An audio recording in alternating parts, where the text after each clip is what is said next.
We are live. Sweet. We We're are live. streaming. Welcome to Dear SQL DBA, a podcast for, let's see, who's Dear SQL The DBA victim for? the victims of SQL Server. Podcast for the victims and the accomplices of SQL Server. My name is Kendra Little. My name was supposed to appear on this screen. I appear to have there we go. My name is Kendra Little. It now appears on the screen if you are watching the video version of this. My pronouns are she, her, and I have a website called littlekendra.com where I write insulting and sometimes complimentary things about SQL Server. I am joined by Erik Darling. Erik, who are you? I ask myself that question every morning where I wake up. Who am I? Where am I? Is this my bedroom? My name is Erik Darling. I am I guess considered by most to be a SQL Server performance tuning consultant. I also have a website at erikdarling.com. Just pay careful attention when you type those letters into your web browser because it is Erik with a K. If you type in Erik with a C, I have no idea where you end up, and I cannot take responsibility for anything that happens to your computer, life, marriage, relationships, family. If you type in the wrong name there. Yeah. There's also an Erik Darling, I believe in Maine, who is a painter. Yes. So, yeah. And formerly there was an Erik Darling with spelled exactly like mine, who was a folk singer who died in like 2008 or 2012. And I had to pay a hefty sum of money to get my URL from him. So, Mm. screw that After guy. after Yeah. his death or Yeah. before? Yeah. No, after his death, Ah, his estate was like domain camping me. They're like, we know this guy's coming. It's screw just that like, guy's estate. yeah. Yeah. Well, I don't want to say I'm glad he's dead, but I'm glad I have my domain. Yeah, I feel like there should be a group chat that you get to set up with people who share your name. Yeah, totally. I would like to know what other Erik Darlings are out there with any variation on Erik. Yeah. Like it could be a C, there could be a Y in there, maybe start with an A, just anyone with the last name Darling and the first name, some semblance of Erik. I would be Yeah. fast. There might be some Enriques out there that I would really love to get to know. But if you're changing your name just to get into Erik's group chat, that might be Mhm. going too far. So just keep that in mind that it Yeah, should be your original name twin. yeah. Um, I wouldn't recommend it, to be honest. But we are not here today to rate names. We are here to rate SQL Server performance tuning techniques.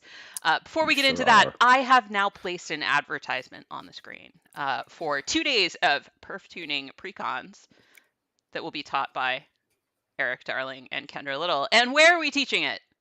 Where are we going? Pass the summit, pass Data Community Summit. That's going to be in Seattle, November 4th to the 8th. Year of our smog, 2024, and that one, if not 2 or 3 of those days will be a birthday celebration for me. So. If you go to anyone else's pre-con, we're not friends anymore. Don't talk to me. Don't try to hug me. Don't ask me questions. We're done. But Through.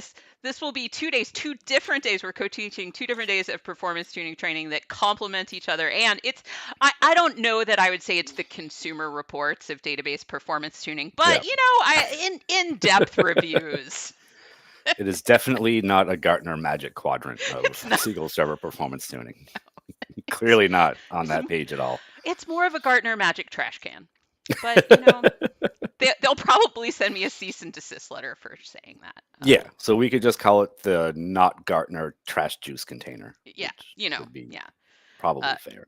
November 4th and 5th. So if you like our judgmental jokes about databases, hey, join us in Seattle. Yeah. And with that advertisement, hey, did we actually decide on our rating scheme? And I think we can use different ones. Like Yeah. I'm going to use a 1 to 5 star rating, but you can use a different rating scale if you want. I'm gonna switch it up depending on how strongly I feel about the feature. We might go stars, we might go thumbs.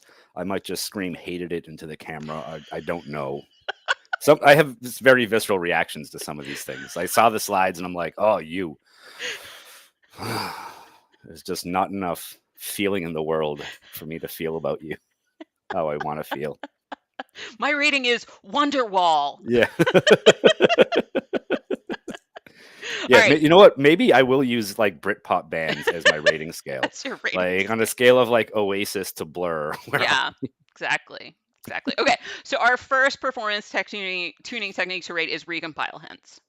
oh, Recompile. How do you feel I about recompile you hints? know, I've just had so many situations where I'm like recompile done and I don't have to think about it that I sort of love it. Like I would give that like 9.5 stars. Like I know that there are like a whole list of caveats to like when, where, and why and stuff to think about, but like you get some janky SSRS report and they're like, it will take 3 years to tune this, and I'm just like option recompile, and I'm like, look, done. Yeah. I kind of dig the like the turbo button aspect of it. How about you? I'm going to rate option recompile 5 stars. The only bad thing I have to say about recompile is if you have to have Microsoft support look at your instance, they're going to get fixated on your recompile hints. If So you have to have Microsoft support look at your instance, you have like just sinned egregiously. I have. Some someone has it out for you. It's true. Yeah. Yes, you can hurt yourself with it, but I'm still giving it 5 stars out of Mhm. 5 because if you use it properly, it is a great performance Yeah. tuning technique. Not Yeah. every query execution plan should be reused. Mm-mm. It's just true. So Yeah. don't fear the recompile, but use it responsibly. Yeah. No, it's like when you buy alcohol and it's like enjoy responsibly. I want you to enjoy recompile hints responsibly. Yeah. Don't become drunk with recompile. Our next and can you become drunk with this? Our next candidate for I rating can try. is query store hints. Now you could hint recompile with a query store hint, but you could hint you can duct tape all sorts of hints on your Yeah. query, not isolation level hints. No, Just others. unfortunately. Well, I Yeah. mean that's kind of good because then you don't have people aren't just going to be like no luck in my query store. The query store made me do it. It wasn't me. I haven't actually had a chance to use these IRL because I don't have enough people on SQL Server 2022 who are willing to take that leap. Mhm. But I sort of do dig the idea of being able to like generically like hint all of the awful entity framework queries that I see, and I hope that someday I get to do that. It just hasn't happened for me yet, so I will give this a solid hopeful. Like, please be I, good. I am also giving query store hints 5 stars out of 5 stars because I have used these, and especially when it's either going to be like slow to Mhm. modify the application code or like you can't do it, then Yeah. it's great. The gotcha is like you got to be careful that your query store doesn't go into like read only mode. Oh, yeah. Yeah, Yeah. yeah. So actually, I'm still a fan. let me ask you a question on that because it's something that I feel like I would struggle mentally with until I'd done it enough times. Is when would you go with a query store? Oh, actually, no. I kind of answered my own question, but like, let's say that like you had the choice between a query store hint and forcing a plan. Which one do you think you would choose? Oh, okay. So if I could query store force a plan, which is actually, wait, next slide is query store plan forcing in query store. That's our next thing to rate. So I the didn't mean question, to do that. well, no, it's perfect. Which is actually a hotter feature, the plan forcing Mm, in query store or the hinting in query store. yeah. I think I'm gonna rate plan forcing in query store like a I'm gonna rate it a 3 star actually out of 5. Well, Yeah, yeah. I don't actually love plan forcing in query Mhm. store that much. Like it's fine, but it is sort of like you're slapping a piece of duct tape on there. You don't really know what other plans might be possible. And that's the other thing with this. Sometimes you're like, I know I want to change this, but the thing I want to force isn't even there. Yeah. So Right. yeah, it's like, yeah, Yeah, like if there's just like no good plan and you're like, well, I couldn't force any one of them. Like that sucks. But like yeah, just assuming that like you had something where you were like, you're kind of cute, and then you have the query hint, and you're like, oh, I could make you cuter. Like I just don't know which one I'd go with, yeah. given the choice. Yeah. I mean, I guess I like the hints because if they work well, you can just add the hint to the code. But with the Yeah, plan forcing, it's sort of like if it works well, you're going to have to just figure something out, yeah. you know? Recompile. Yeah. Maybe, honestly, a lot of the time. So it's true. Everyone's favorite.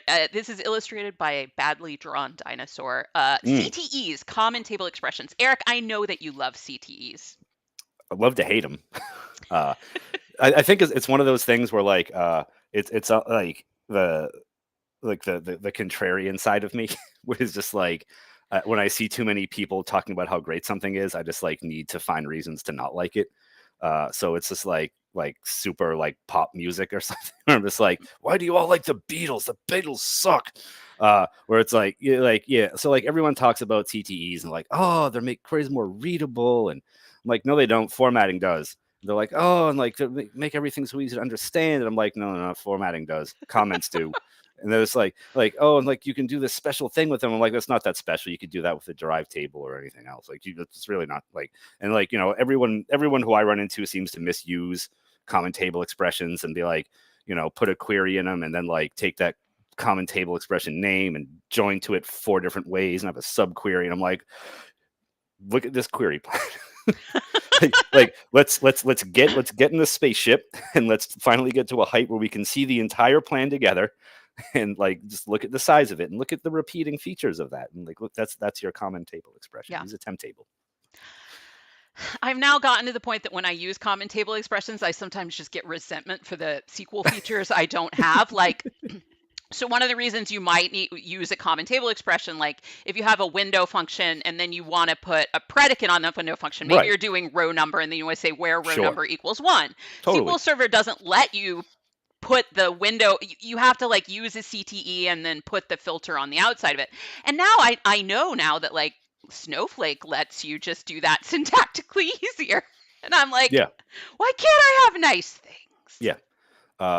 So like I went through like an experimentation phase with that where I was like I know I can't reference it in the where clause, but like maybe if I put it in like the having clause and I could do the row number thing, like that would work. And it was just like everything was awful. And like this is one of those like T-SQL is a dinosaur problems. It's not like a common table expression problem. It's just like T-SQL needs like serious modernization. If you look at any like if you look at any other database systems out there, I'm going to specifically pick on DuckDB in a good way. Like if you read the syntax for like that's available in DuckDB, you're like, holy crap, why can't T-SQL do that? Like there's nothing stopping you from putting a little bit of effort into dragging T-SQL out of 2008. And I'm like why can't we just like pivot without like doing all the extra stuff? Why can't we just like reference a row number in the where clause? Because we will get there eventually. Yeah. Like just do it for me a little bit. Like it's like, oh no, you can't do that. I'm like, tell me something. Yeah, it's true. It's true. Okay. Mm. CTEs. I'm going to rate CTEs I'm going to give them 2 stars. Yeah, I'm gonna say CTEs as a performance tuning tool gets 0 stars from me. Yeah, that's kind of true. CTEs as like a utility for doing stuff like you like working around T-SQL shortcomings, like probably 5 stars because there's how else do you do it? Like no, you're hosed. That's a good point. When I remember our topic, I should actually give CTE 0 stars because it's not really for performance tuning. Nope. Like you not inherently. No, it's I mean it kind of is in that like I get to actually performance tune them by getting rid of them. So that kind of works out. And in that case 5 stars, but anything else, as long as I'm getting paid to get rid of them, 5 stars. Writing them 0 stars. I would like to rate this highly for getting tired. Okay, our next candidate, and this is one where my rating has changed over the years, is a resource governor. Ooh, okay. I used to not see the point in resource governor at all. Like I used to be a 0 stars person for resource governor, but now I am actually a 5 stars person for resource governor. I'm shocked. I would agree with you under specific scenarios. I used to see resource governor enabled and be like, cool, you're throttling all your queries. Good job. Because that's what functionally, that's what a lot of people did with it, right? They just like, we're going to make this query slower. And I was like, great. But I've come to really admire resource governor for the ability to nerf max memory grants on servers with lots of memory.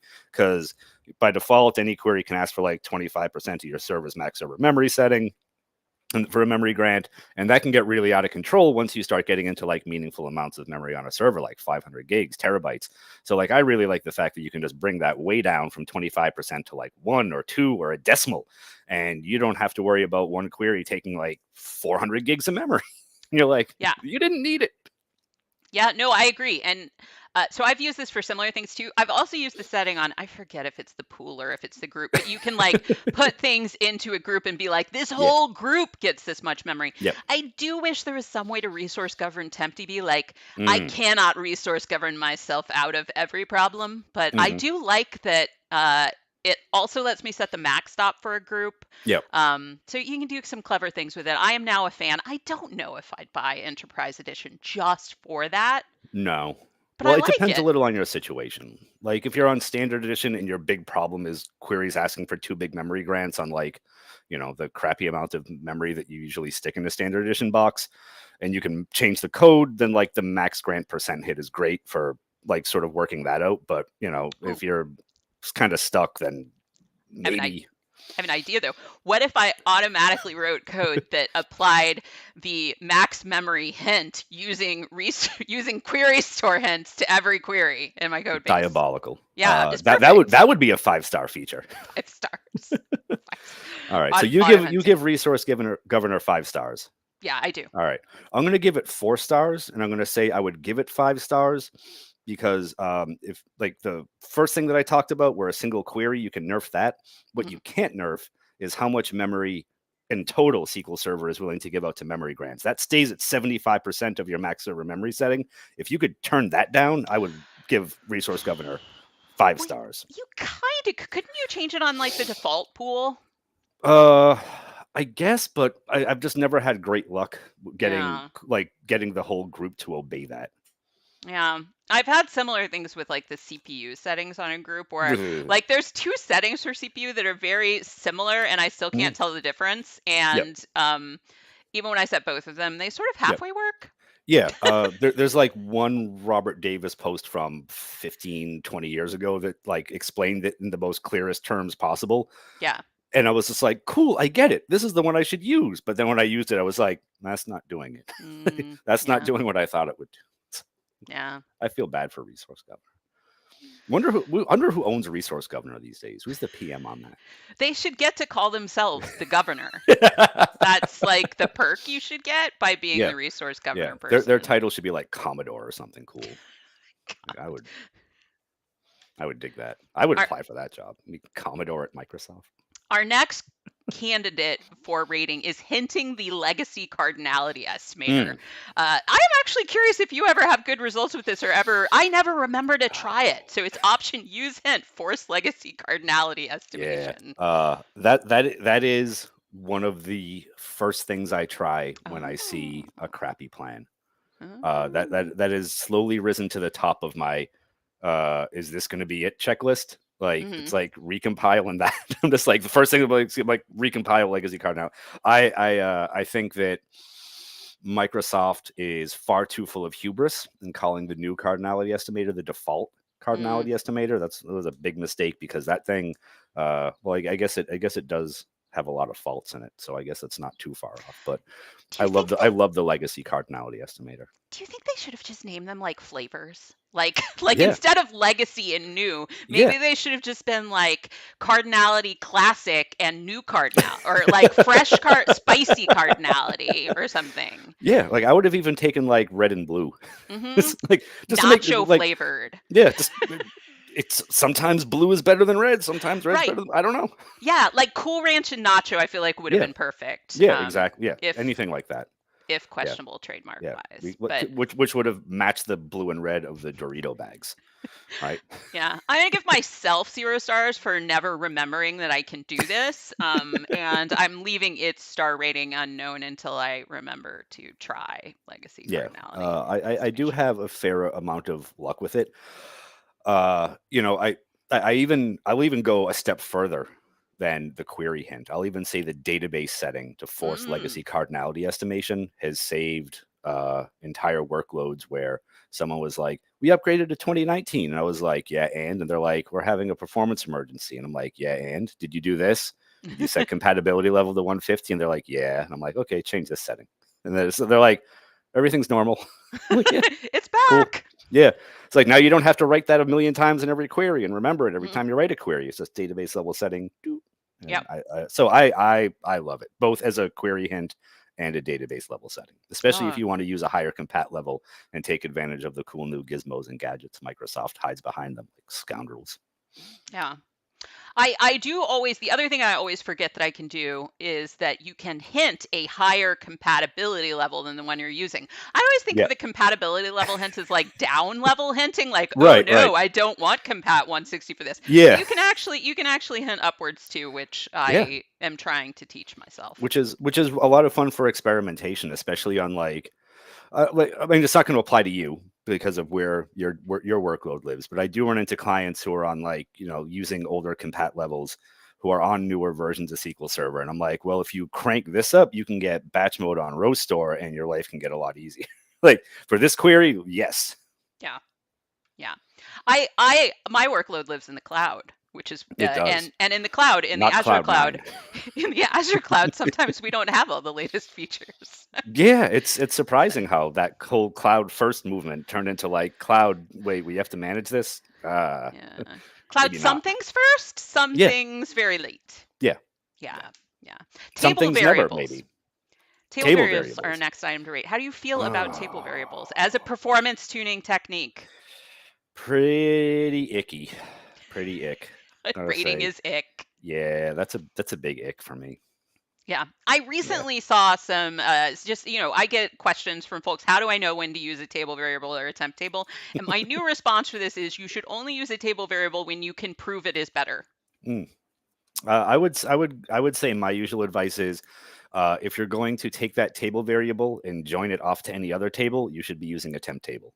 Yeah. Because once you get once you get a table variable involved in anything that involves relational math, the chances of it backfiring, maybe not today, maybe not when you hit F5, but someday, the chances of that backfiring are going to be the chance of that are just astronomical. The other thing that I really hate about them is that they force modification queries to run single threaded. You can't get a parallel insert like plan at all with a table variable. And so I run into a lot of people who are like, I wrote this query and it was fast, and then I put it into a table variable and it was slow. And I'm like, well, Mm, here's why. See the little yellow lines over here? See these things? They go away. yeah. Oh, that's so I like this. The secret side effects of table variables. Yeah, The yeah, it should have a yeah. commercial and it should It run should. this at the bottom of the commercial. Yeah. It's like if you plan on taking table variable lab, don't take it if you're allergic to ingredients in table variable lab. Yeah. And Yeah. like also may cause serial execution plans, may Yeah. cause poor cardinality estimation, Well, yeah, nausea, vomiting, diarrhea. this is more confusing for people because there have been some recent improvements in table variables. They are, Yes. the way I would put this is they're not as bad as they used to be, but Hmm. like that doesn't make them great, y'all. Hmm. Yeah. No. No. It's Read the fine print. yeah. Yeah. They still lots of problems. Yeah. Yeah. I mean, probably biggest one, you don't get any like column level cardinality histogram stuff for that. You get like table level cardinality maybe sometimes. Yeah. And 2019 just turned them into like more parameter sniffing, so that's fun. Yeah. But you don't get like the histogram for it. No. So anyway, like yeah, Yeah. it's Yeah. As I'm a going to rate performance table tuning tool, variables 1 star just yeah. because there are times when it's actually faster if you have very simple code that needs to run super often and really fast. And Erik, your video just disappeared, which I take as a commentary since I gave it 1 star. Oh, I think we lost Erik. I'm going to have to search for Erik now. I think we lost all of him. So let's see if we can get Erik back. Uh, we're doing it live. Huh. Okay. I need to expand the group. There we go. All right. Let's see if we can get Erik back. Oh, wait. Here we go. Show on. Hey, are you back? Yeah. I never left. You Oh, disappeared. yeah. We lost you for a minute, and I had to I re-add you. lost you for a minute. It We was had a net split. it was hilarious because you disappeared right after I said I would give table variables 1 star, and it was as if you were just like, "That's it.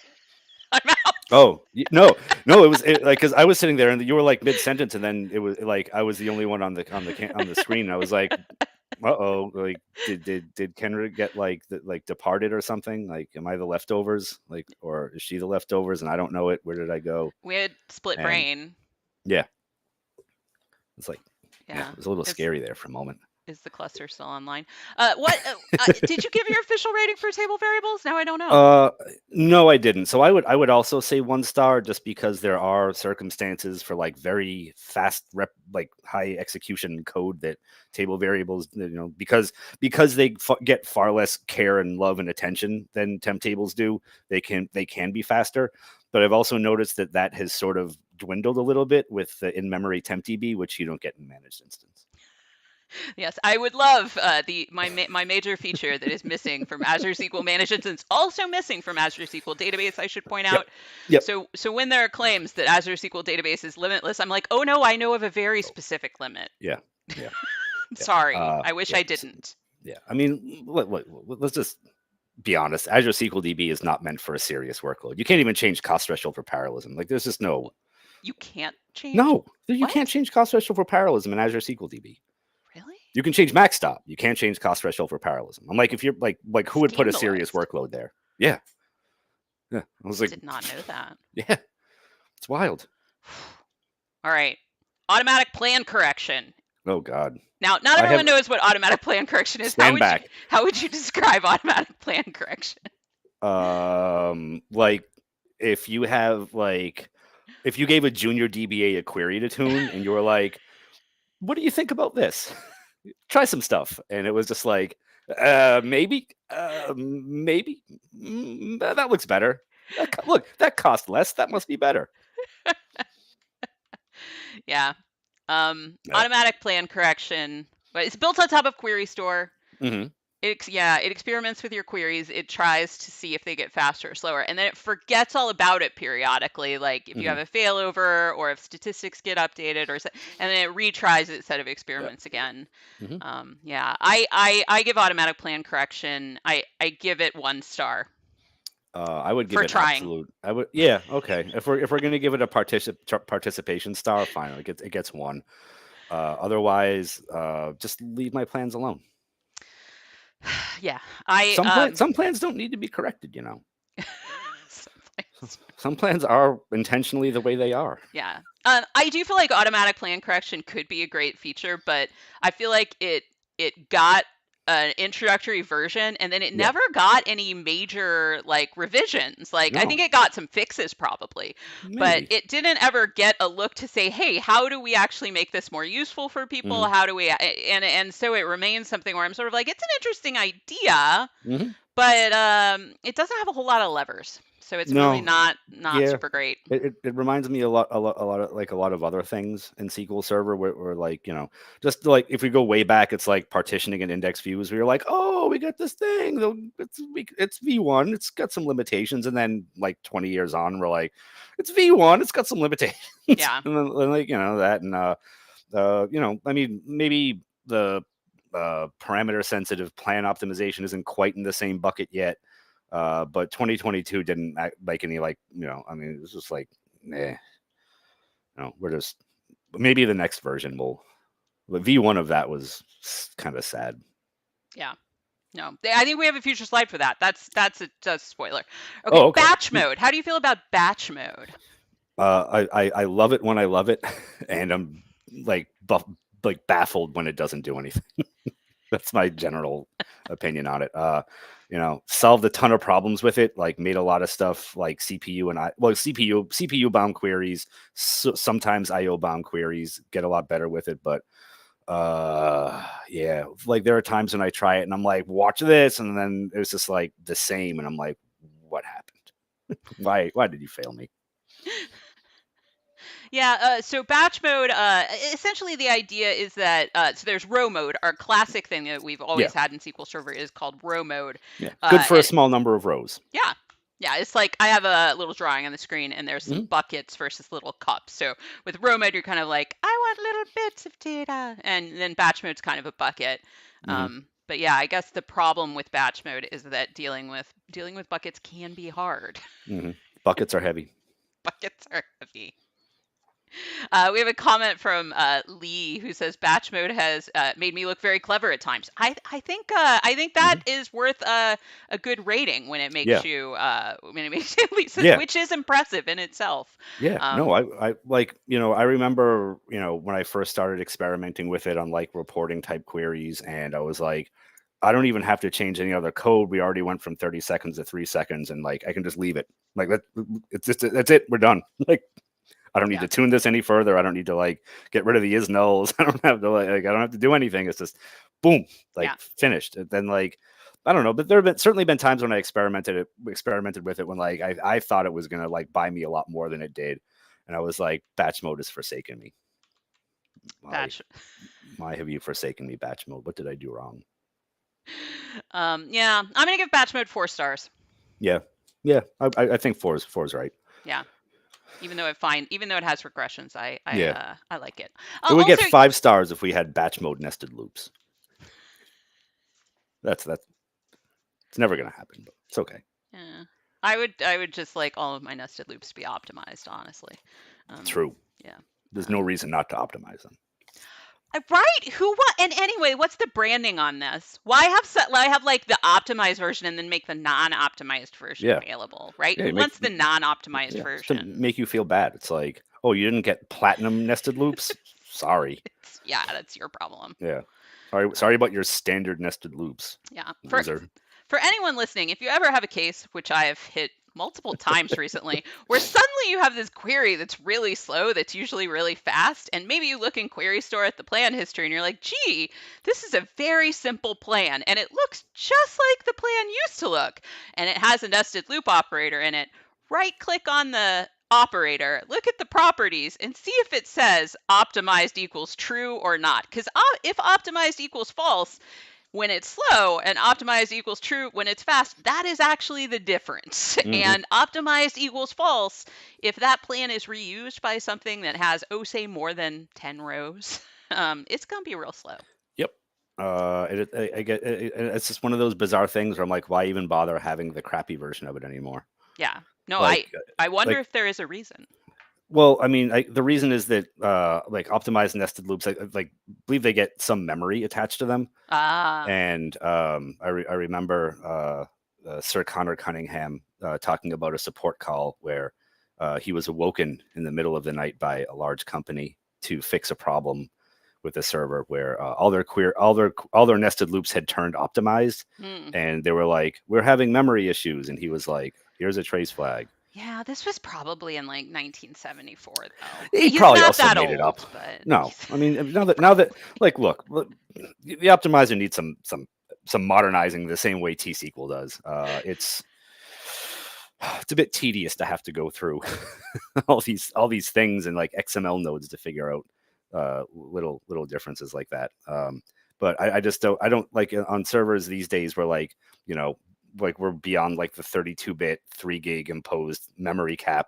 I think that optimized nested loops probably deserve to be used in far more places than they do. or at least give me something. Like there's a hint that says don't use Yeah. optimized nested loop, but there's not an opposite that's like Nope. prefer Nope. optimized nested. Please Nope. optimize my nested loop. No. And they both have the same graphical operator. So there's not even like a hint. Yeah. Like the optimized one should have like a top hat on it or something. Yeah. Our next performance tuning candidate to rate is Okay. index rebuilds. How do you feel about rebuilding indexes to tune performance? To like add like page compression, yeah. Nope, Great. just rebuilding it. Just the Zero. classic advice. Okay. Rebuild your indexes to make things faster. Yeah, no. -5, Negative. whatever's. Just Yeah. stupid. I mean, I guess it updates statistics with the It's full true. scan, I right? also Silver linings. if you've never ever done it Hmm. and like you have just a ton of empty space in the index, right? There's like Hmm.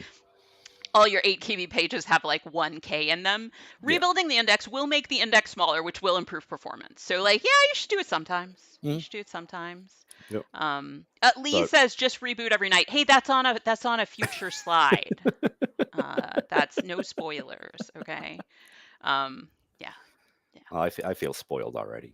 yeah. I do feel spoiled. I you feel spoiled. Yeah, index rebuild's not the best. But our next candidate you're gonna love, in-memory OLTP, aka Hekaton. How do you rate this for performance tuning? For temp DB, 1,000. Everything else, like again, it gets like 5 stars 1% of the time, and 1 star 99% of the time. I've seen a few different types of industries use it very successfully as like a shock absorber table, where there's like 100 rows or 1,000 rows in it that get migrated out to regular disk-based tables later.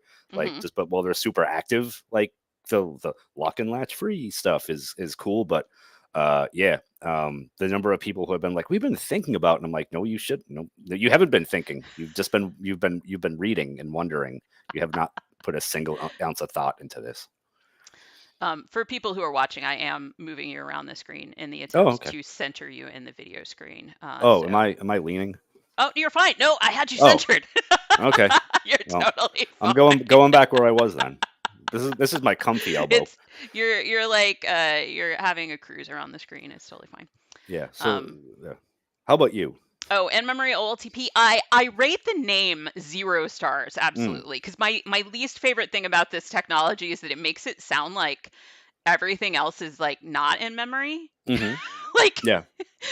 Like, how do we get to use memory in SQL Server? It's like, no, you actually do get to use memory other times. This is not like the only time you get to use memory. The feature should be named, and I think marketing just didn't like this. The feature should really be named like latchless, lockless OLTP. Something, right? Yeah. Like that is like the actual innovation in the feature is that but like you don't use it like you do normal tables. It's designed totally differently. So I'm actually giving Hekaton like 2 stars, not because I want people to implement it, because I think it's really cool. Yeah. No, I actually don't want people to implement it, but but I do love in-memory metadata for temp DB. I think that's pretty cool. I hope someday you get to experience it. I would love to get to experience it. It would make it a lot easier to manage your instances if you got to experience it. The management of my instances. Yeah, they are relatively managed. They're relatively managed. They managey. How about no lock? Our next contestant is no lock, hence. I mean, just for yes fun.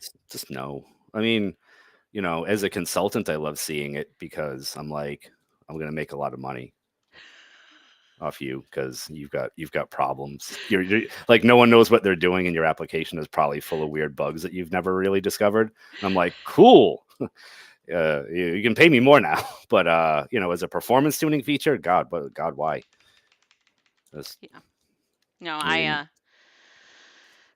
gonna give no lock. I'm gonna give it 0 stars. Yeah. 0 out of 5. 0 out of 5 stars. I'm sorry, no lock. Just leave that there. All right, page compression. You sort of alluded to this earlier. But Eric, page compression will use extra CPU. I object. What do you say to my concern? That if you don't have a CPU bound workload, if you have an IO bound workload, which a lot of SQL servers are, because a lot of SQL servers don't have enough memory to handle all the data that they're storing, page compression can remove the IO boundness from them. And then you can finally hit your CPU bound workload once you've removed the IO boundness. It can help you achieve your goal of finally reaching your CPU bound. Yeah, but so here's why I like it. So let's say your workload, every time a query runs, it runs for 30 seconds and spends 20-25 seconds waiting on page IO latch waits, right? You're stuck with the memory you have. You're kind of stuck with the indexes you have for whatever reason.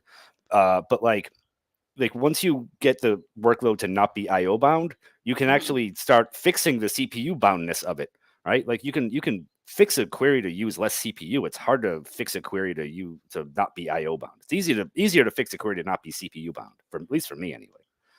I can look at a query that runs for 30 seconds and I'm like, wow, you burned CPU that whole time. We can fix this. If something's just every time it runs, we have to go out to disk and shovel data over, and compressing the data makes that less of an issue, then I'm like, cool, we can focus on the thing we can actually fix. Yeah, no, I agree.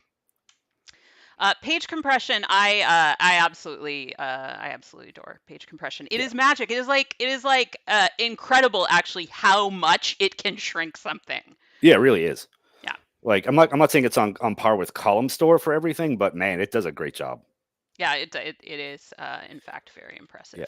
I And think. what I like best about page compression is that you get the best of row and page compression. So like even if like the page compression isn't terribly effective, you still get the row compressed aspect of it. So it's just like, why not page compress?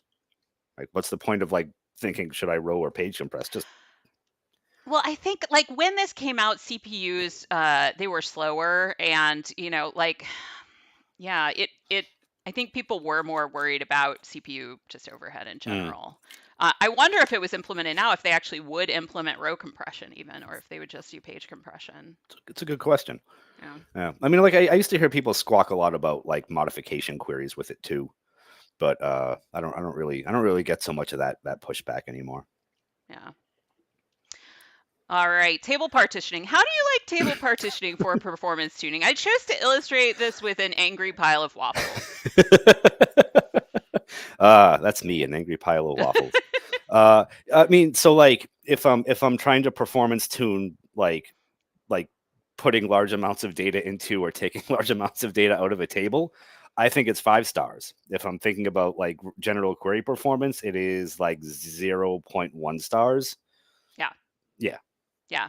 If what you need to do is routinely delete a lot of data, it can be nice, because Hmm. there's even some interesting patterns where like what do you call it? A circular file pattern where it's like I'm going to put data into this bucket, then I'm going to put Yeah. data into the next bucket, and I'm going to roll across all the buckets, and periodically I'm going to truncate a bucket. Hmm. There's interesting patterns like that where Yeah. it can be interesting, and you can avoid deletes altogether. So I will give table partitioning 1 star for performance tuning. For data management, though, it can be amazing if you Yeah. have like fact tables and stuff like Yep. that. But we're Totally. talking about performance tuning, so Yeah, I mean, like the one thing that I've seen it help a bit is if you have clustered column store tables and you partition them, you can get like additional sort of like segment row group elimination hmm from it. But even that is not like the big one is clustered column store. The drop in the bucket you get from partitioning it is like kind of useful, but yeah.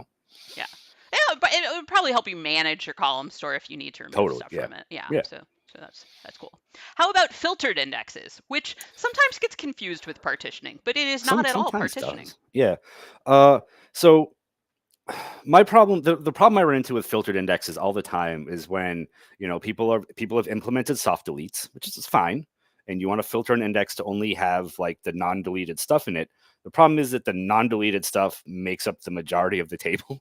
So it's like you still have like 75% of the rows in the filtered index. And I'm like, well, that didn't really get us much.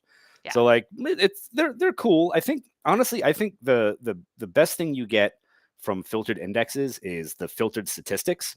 So you can like really highlight like if you need to, if you're like not just soft deleting, this is useless for soft deleting, but if you're like really like doing a filtered index to like get more granular statistics like in these certain chunks of data that are really hard to describe, and like a 200 row histogram on a gigantic table, that can be useful. But I aside from never that, I eh, never think about the statistics when I use a filtered yeah, index, but that's a yeah, good point. yeah, you get Yeah. more granular statistics on whatever you filter to. Yeah. So like, again, for this soft delete thing, it's not going to buy you anything really, but for if you have very skewed data and that skewness does not show up in your histogram, even with a full scan, you may consider filtering your indexes to get a filtered statistic on Yeah. certain chunks of skewed data. I'm going to give filtered indexes 5 stars just because I have had some cases with very large tables where a Yep. filtered index has helped, and essentially it pushes a predicate down into the Yeah. storage engine itself, which I Yep. think is really cool. Yeah. So Almost like a bitmap. when they are good, they are amazing. So Yep. for that reason, I give them 5 stars. It's Yep. just making sure they actually work that's the Yep. trick. I would give them. I'm going to give them 4 stars, and I'm only going to give them 4 stars because probably as like an implementation limitation, like when you create the filtered index, you really do need to put the column that you're doing, or columns that you're filtering on, in the index definition, like at Yeah. least as included columns, because otherwise, if like you're not just filtering on 1 or 0, even if you're using nulls, or if you're using like a specific like I always use the example with the users table in Stack Overflow with like reputation greater than 10,000 or something. Like if you don't like all SQL Server knows is that everything in that filtered index is greater than 10,000. It does not know the exact values. So if you say greater than 50,000, SQL Server might not even use it, because it's like, well, I have to do a bunch of key lookups to go see what's actually greater than 50,000. That's not fun. So like you can run into weird stuff with them. So I think with a little bit of tweaking, like I almost think that with filtered indexes, it should almost have like the clustered index effect, where like you add a non-clustered index and it automatically gets the clustered index key columns. I almost think that when you create a filtered index, it should automatically have whatever columns are in the filter definition as includes, so that you don't have to think about it and you don't end up with crappy query plans because of it. Exactly. Or it should tell you something, right? Like you should get a warning. By the way, this Hey. may suck if you don't do this.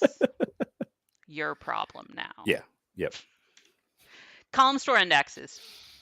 0 stars. No. Again, it's going to be one of those, like when they're great, and when they're not, say goodbye to your update query. It's just one of, like on the right table, they're 1,000 stars. On the wrong table, they are negative stars.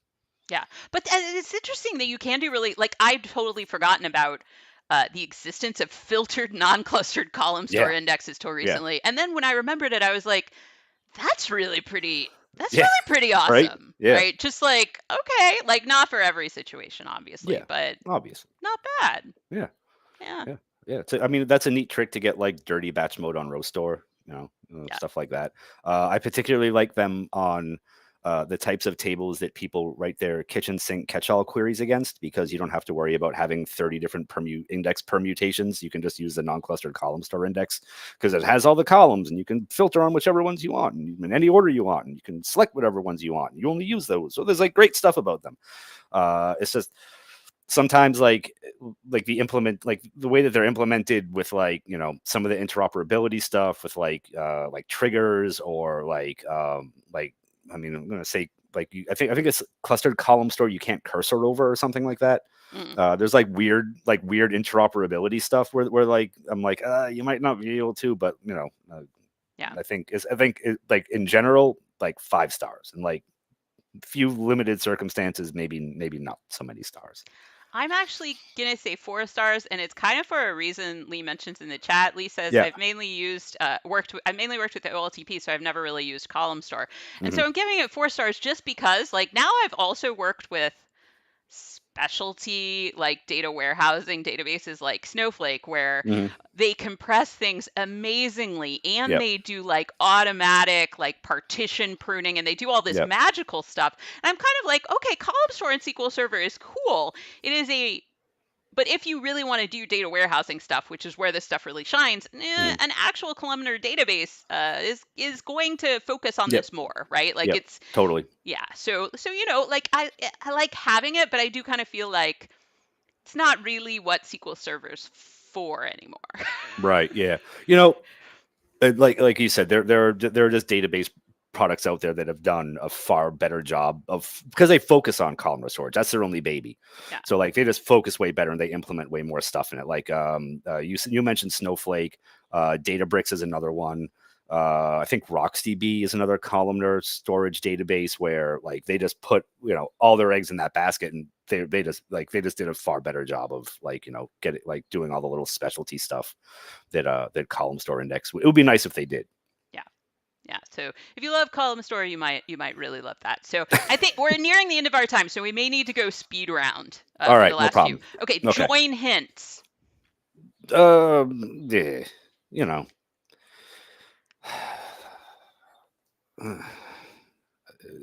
sometimes I do, sometimes I don't. They're sort of a last resort for me, and I feel kind of dirty when I do them, but I'm still giving them 4 stars. Yeah, I mean, for me, it's always like option loop join, option hash join, and I'm like, but one or those two together, and I'm like, yeah, okay. just really, I just want a hint that says no merge join. Just avoid merge joins. Just option no merge join. Option no merge. Yeah. Option anything but merge. Yeah. Like you can Yeah. use any kind of, you can make up a join on the fly. Good. Just don't use a merge join. Erik's vote is I just want option no merge join. Yep. All That's right. all I got on that. Yeah. Parameter sensitive plan optimization, which I have pictured as 3 raccoons in a trench coat. 2 stars. Why? Well, you don't have to say why necessarily. No, I'm fine saying why. Because I have a great demo of in the Stack Overflow database of the votes table, where like the top number of rows is 37 million. There are a bunch with 3.7 million, and then a bunch with just like dwindling rows down to like under 1,000. Mhm. And with an equality predicate on vote type ID, you cannot get a parameter sensitive plan optimization. And I'm like, how much more skewed would this have to be in order for you to make this decision? And so like I hate it for all the places it doesn't kick in, and I especially hate it because it's only for equality predicates, and much of the parameter sensitivity issues that I deal with are on date ranges, where it's just like everyone's always looking for the last day of data, and then here comes Wally, I'm going to look for the last 3 years of data, and it's like, well, that didn't work. And so like the equality to inequality predicate thing just drags it down for me. And the choice, and like you can't, again, like you were talking about with something else that has run out of my brain, there's not a hint to say I want optimize nested loops. You can't say I want you to parameter sensitive this. Like you just don't get that a hint to say this is sensitive, please parameter sensitive it. Please rub some ointment on it. Please treat this sensitively. Yeah. Handle with care. Yeah. This very fragile little baby. I'm giving this null stars, and the reason I'm giving it null stars is that I currently, on the workloads I work with most time, I have automatic plan correction on. And if I had this on too, like how long would it take me to figure out what happened and why? I don't know, maybe 5 years. Yeah. Yeah. Just the level of complexity in terms of figuring out what did what and why did it do that. Like part of the problem with intelligent query processing is I'm like, am I intelligent enough for this query processing? There's a lot of bureaucracy in that, and it sucks to get lost. Yeah. Index hints. Much like join hints, dig them when I dig them. I find, I think what I'd rather have instead of index hints is just like, if this index was even considered by the optimizer on any planet, and perhaps why it was discarded by the optimizer, if it was you would like index opinions. Yeah, exactly. I would just be like let's like throw like, look, man, we would have had to do too many key lookups. That's why. And I've been like, okay, cool. I get that. Let me look into fixing that for you. But and index hints are one of those funny things because like when I use them, I love them. When I see them in other people's code, I hate them. I'm like, no, I know what I'm doing. You're an idiot. You messed this up. You chose a bad. I rate index hints as hypocritical. Yeah, exactly. I hate index hints. I give them 0 stars. And I hate them because if someone renames the index or drops it, the query will just fail. And that is lame. That is lame. Yeah. I hate the fact that it is not a hint. It's a force. No. Yeah, it is a force. Yeah. I hate that. Yeah. I won't ever get over my grudge either. No beating around that bush. Indexed views. If Microsoft did anything to improve them, I would give them a star. But currently, they're just so limited. Like, you can't even use exists and not exists in them because they're like, no subqueries. And I'm like, but I don't want to join because it'll make more rows. Like, no max, no min. No min, no max, no average. And you know why? Because at the time they were implemented, the person in charge of overseeing all these implementation things was like, well, if we want to do min and max, we'd have to have another non-clustered index. And we don't want to support that. And I'm like, you're already creating an index view. You're in for a ride. Like, you can't do min and max in them. Like, and plus also index max, index views I'm going to rate is also hypocritical because you can't put distinct in them, but you can group by every column, which I think is nonsense. Yeah. It's like, come on. That. Yeah, no apply, no outer apply. Like, stop. I am rating indexed views 4 stars because they are incredibly fun to demo how badly you can make things go wrong with them. That I love them. It is hilarious. By the way, if you create an indexed view, always test data modifications and make sure that your indexed view isn't going to make you have a really sad day. Because I'm going to say one more thing on that. However long it takes you to create your indexed view is probably how long it's going to take you to update your indexed view. which you might learn and become really Yes. salty on index views. Yeah. Yeah. Optimize for unknown. Otherwise, or local variables. You can kind of choose Yeah. which one you want to rate on Either this way, one. uh, I especially hate it because once every 5 years, it's the right choice. And I'll talk about that one time and be like, this is stupid. And then it'll be like, no, try it without it. And I'm like, oh crap. Okay. You win this round. Yeah. Yeah. This is like Americans in salt. When we use this once, we want to put it on everything. Yep. And maybe Or that's like all melty humans in cheese. salt. Yeah, melty cheese. Not everything needs melty cheese. Exactly. Not Yeah. everything should be covered in melty cheese. Mhm. Yeah. I'm gonna rate optimized for unknown. I'm gonna rate it 2 stars. It's average. Yeah, It's good average. I actually I threatened to write a blog post about how using not optimized for unknown, but optimized for specific values with like the kitchen sink queries. I finally wrote and scheduled that, so I apologize in advance. Nice. I'm sorry. Nice. I'm sorry. Uh, I didn't want to. Read committed snapshot isolation, otherwise known as RCSI. Beautiful. 5 Just stars. 10,000 stars. Yeah, all the stars. You know why? Because we already talked about no lock Mhm. and how that's like negative all the stars. Yeah. RCSI is like positive all the stars. It's all the stars. All the Yeah. stars. Readers Might- don't block yeah. writers. Writers don't block readers. No deadlocks between the two. It's gorgeous. Yeah. It's- I do have a demo for deadlocks under RCSI though. Yeah. Yeah. Oh, yeah. There's some you can run into some weird stuff with RCSI, but I would much rather run into the weird RCSI stuff than just like the stock. Yep, your select query had a key lookup in it, and so it deadlocked with this other modification query. And what do you want to fix? Yeah. All right. Adding more memory as a performance tuning technique. How do you rate it? If your primary problem is page IO latch underscore something rights, hell yeah. Yeah. No, Yeah. adding more memory, I would have to say, I think this might be a Brent Ozar quote. I forget who said it.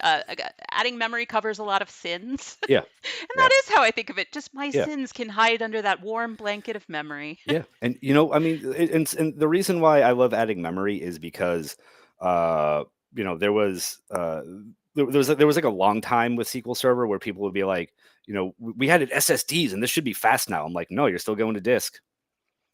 Oh, disk still slower by Disk a lot. still sucks. Yeah. than memory. Maybe if you stop going there, things would be better. Though I do have to say, SSDs are faster than a lot of things. Yeah. Just Yeah. not memory. Just not memory. Absolutely not. Maybe in like 100 years. Restarting the damn thing. How do you like that? It is a classic performance tuning technique. I had to include it in the list. How do you feel about restarting the damn thing? You know what? Just because there have been a few times when I've thrown my hands up and had to restart it, I'm going to give it like 3 stars. Yeah. Actually, no, 2 stars. But for most people, like just turn on the DAC, run SP who is active, and try to figure something out maybe before you do that. Yeah. Take some screenshots for me. Yeah. Don't like restart the server and then be like, hey, can you come look at it? And be like, yeah, there's nothing here because you restarted it. Thanks for scheduling this call. I will say that my feelings about restarting the damn thing have actually improved a lot since what do you call it? The persistent version store thingy. Yeah. Yeah, accelerated database recovery. Yes. Now that we have accelerated database recovery, I am no longer as terrified of restarting the damn thing because used to be if you were going to restart it, like you wouldn't really know how long redo undo was going to do when it came back up. And you're like, well, I could just be staring at SQL Server trying to bring databases online for like 5 hours. But not really as much of an issue anymore. So like failovers don't scare me as much now. Yeah. I mean, the other thing with that too, with the restarts that has gotten a little bit less terrifying is the query store, because, when you restart, the plan cache goes bye-bye. Not that the plan cache almost ever has anything useful in it anyway. It's like every server I look at is just like, all your plans are created in the last hour. And I'm like, oh, great. Well, if you want to tune the last hour, this is fantastic. But like with query store enabled, you can at least have some query history of like what was going on and the troubles that SQL Server was facing in some ways. Yeah. I would like to also thank this because once I got hired for a gig, and the main reason for hiring me was so that I could try to convince one person that they didn't have to restart the SQL Server every night. So that was a great gig. Yeah, I mean that's an easy one, right? Yeah, it's a home run gig. Yeah. That reminds me of the one we did together where people wanted like a tesseract of availability groups. And like I remember you drawing the stuff for that, and I was like, we need another dimension to this PowerPoint slide because it just can't really be modeled. We need the the way that yeah, metaverse.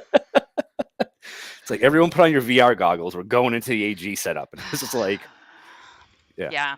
that Yeah, was a that was fun the one. thing. Yep. Scalar UDFs. Hey, they got better in SQL Hey, Server 2012? Question mark. Was it uh, 2012? I can't even did remember. someone say 2012? 2014? Did you say 20 2019? 2019. 2019. 2019. It took Karthik that long to figure it all out. Yeah, I mean the scalar UDF inlining certainly shows a lot of promise. There are the sort of weird part about it is that it was developed like by Microsoft people, but sort of outside of Microsoft, and then got stapled on. And there was just a lot of stuff that wasn't like necessarily tested well. And so like when it finally rolled out, Microsoft had to like pull a lot of stuff that was like inlineable. And I love it when it works. It also has a sort of weird thing where sometimes it exposes like crappy indexing. So like a Mm. scalar UDF gets inlined, and all of a sudden there's like a 20 billion row index spool, and I'm like, oh well, that's not good. We should fix that too. So like I dig it. I think it's a really cool leap forward. I think like with the exception of like RocksDB and DuckDB, I don't think any other query optimizer has that ability to automatically inline stuff. So I think it has a lot of promise, but we'll see see where it goes. A lot of the rug's been pulled out from that. Yeah, but scalar UDFs as a performance tuning technique, I think we probably both are like that is not a performance tuning Yes. technique. I'm No, sorry. like the removal of. Yeah, the Yeah. removal of Yeah. cleaning them up. Yeah. We have a comment from the chat. Saul says, "I'm restarting my server right now. Am I doing it wrong?" I think Saul, you're doing it right. You're doing Yeah. it right. No. I mean, Yeah, it's Friday afternoon, right? Go home for the weekend. yeah, By the exactly. time you Leave show it up turned Monday, it'll be off. back online. Persisted memory grant feedback. In this one, I'm also voting null because I also don't have this in Azure SQL managed instance. I'm gonna vote that as like needs improvement. Mm, Like it got better. Like there used to be really wide swings, and then SQL Server would give up and just give you like something in the middle, I think, or give you like whatever the next thing got. But like they've kind of narrowed it down a little bit. Um, I just wish that again it more comes back to like SQL Server needs a better way of figuring out memory grants than like it needs to like constantly tweak memory grants. Like if you mm, put more effort into figuring out right the first time, it might be better. I think cardinality estimation feedback is probably like a stronger feature than the memory grant feedback. mm. But And you because it know, goes more to the root of the problem. right, exactly. So like Yeah. you're like, oh, like I didn't actually have 3.2 quadrillion rows coming out of that. I didn't need 128 gig memory grant. Yeah. You're right. It was actually 13 rows. Yeah. Like, wow, I could get by with a 1 meg memory grant. That's nice. I suspect the reason we have two is I'm just guessing. I don't have any insider info Yeah. on this. Yeah. But just because If of you plan do, just reuse. wink. What if I blink both eyes? Yeah. Then I have Then I'm totally no calling the feedback. police. I know what that sign means. Ah. But so with plan, so the cardinality estimation will help you with like the initial compiling. But if you do have any plan reuse, then you might have different memory grants needed on, Right. the memory idea of persistent memory grant feedback might be around plan Yeah. reuse is my Yeah. sense, but I don't know. Probably. Yeah. I mean, like I do like that it comes to a middle ground, sort of like generally good thing a little faster, but you know, um, again, it's one of those things that I wish you had a hint, like hints to say yes and no for. Yeah. That was our final item to rate. We have now Wow. reached the thanks for listening slide that has a picture of a dog toy. And then we return to another advertisement. This is not a bad add to podcast ratio. No, I don't think Yeah. it is at all. Yeah. So if you have listened to this entire podcast, you might just be on a really long drive. Or if you skip to the end, wake up. But if you enjoy this, you can take a very long drive to Seattle in November 2024 and join Erik and myself to rate lots and lots more features in a ridiculous but informed fashion. Yeah. Probably a little bit more informed than this off the cuff rating system. There you go, making Yeah. promises. We'll have demos and pictures and stuff. It'll be nice. Actually, it'll Yeah. be great. Yeah.